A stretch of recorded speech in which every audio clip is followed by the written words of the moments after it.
एक बहुत पुराना और घना दरख्त था। इस दरख्त की हरी भरी शाखों पर एक खूबसूरत सफेद कबूतर रहा करता था।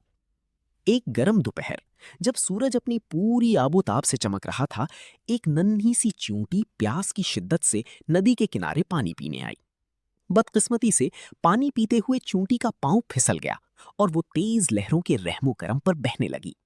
वो जितना बाहर निकलने की कोशिश करती, पानी उसे उतना ही दूर ले जाता।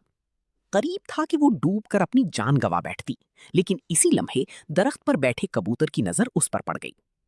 कबूतर ने जब देखा कि एक नन्ही सी जान मुश्किल में है, तो उसने देर नहीं की। उसने फौरन दरख्त से एक बड़ा और मजबूत पत्ता अपनी चोंच से तोड़ा और उसे ठीक उस जगह गिराया जहां चूंटी डूब रही थी।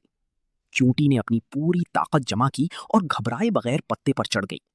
आहिस्ता आहिस्ता पत्ता लहरों के साथ किनारे पर आ लगा और चूंटी की जान बच गई।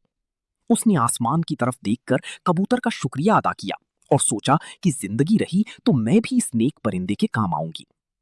कुछ दिन गुजरे। एक शिकारी जाल और बंदूक लेकर उसी जंगल में आया। उसने देखा कि कबूतर दरख्त की शाख पर आंखें बंद किए आराम कर रहा है।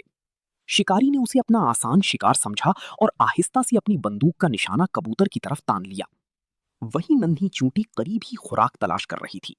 उसने जैसे ही देखा कि उसके मोहसिन की जान खतरे में है, वो बिजली की तेजी से रेंगती हुई शिकारी के पांव तक पहुंची। जैसे ही शिकारी ने गोली चलाने के लिए उंगली दबाई, चींटी ने उसके टखनों पर इतनी जोर से काटा कि शिकारी की चीख निकल गई और उसका हाथ हिल गया। गोली कबूतर के पास से गुजर गई और उसकी आवाज सुनकर कबूतर फौरन होशियार होकर उड़ गया। कबूतर ने उड़ते हुए नीचे देखा और समझ गया कि आज उस नन्ही चूंटी ने उसकी जिंदगी बचाकर अपना वादा पूरा कर दिया है। उस दिन के बाद कबूतर और चूंटी गहरे दोस्त बन गए और हमेशा एक दूसरे का ख्याल रखने लगे। नतीजा, नेकी कभी रायगा नहीं जाती। अगर आप किसी के साथ भलाई करते हैं, तो वक्त आने पर वो भलाई आपके पास जरूर लौट कर आती है।